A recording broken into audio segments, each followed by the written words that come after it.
Assalamualaikum warahmatullahi wabarakatuh.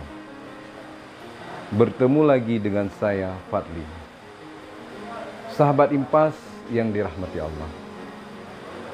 Seringkali orang berpikir bahwa dengan berpuasa akan mendatangkan rasa lapar dan dahaga saja.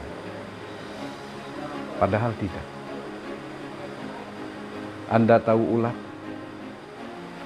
Ulat adalah satu makhluk yang sangat menjijikkan.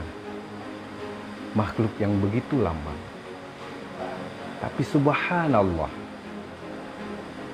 dengan berpuasa, dia menjalankan perintah Allah dan menghindari daripada yang makan dan minum dalam batas waktu tertentu. Dia berubah dan lahir menjadi satu makhluk yang baru, memetamorfosa menjadi seekor kupu-kupu.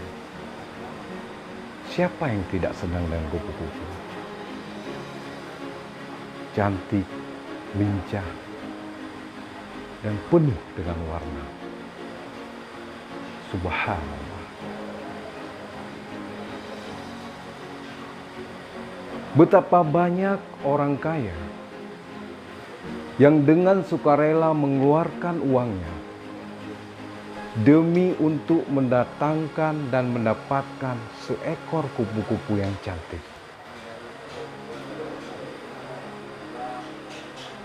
Ulat yang taat berubah menjadi kupu-kupu yang taat, yang dibanggakan oleh orang, yang bermanfaat oleh orang. Oleh karena itu, tidak ada lagi kata-kata bagi kita untuk mengatakan bahwa berpuasa hanya akan mendatangkan penyakit.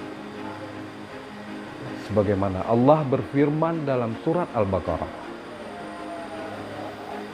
Bismillahirrahmanirrahim.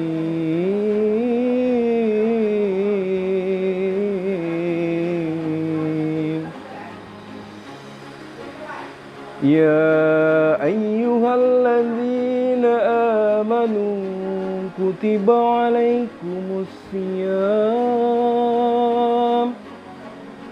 kama kutiba alal ladzina min qablikum la'allakum tattaqun.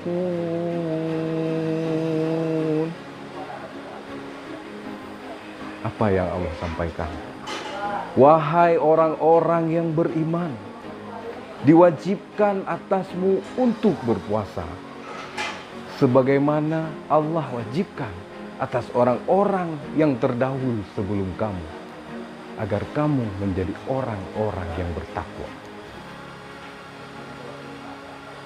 Sahabat Impas yang saya banggakan, masih tidak mau berpuasa? Tidak. Hingga pada akhirnya Allah akan mencabut nyawa kita semua. Hingga kita harus berpuasa untuk selama-lamanya. Tapi sangat disayangkan, puasa yang tidak akan pernah diterima oleh Allah Subhanallah wa ta'ala. Na'udzubillah, tumma na'udzubillah. Demikian pencerahan dari diri saya. Semoga bermanfaat bagi kita semua. Wassalamualaikum warahmatullahi wabarakatuh.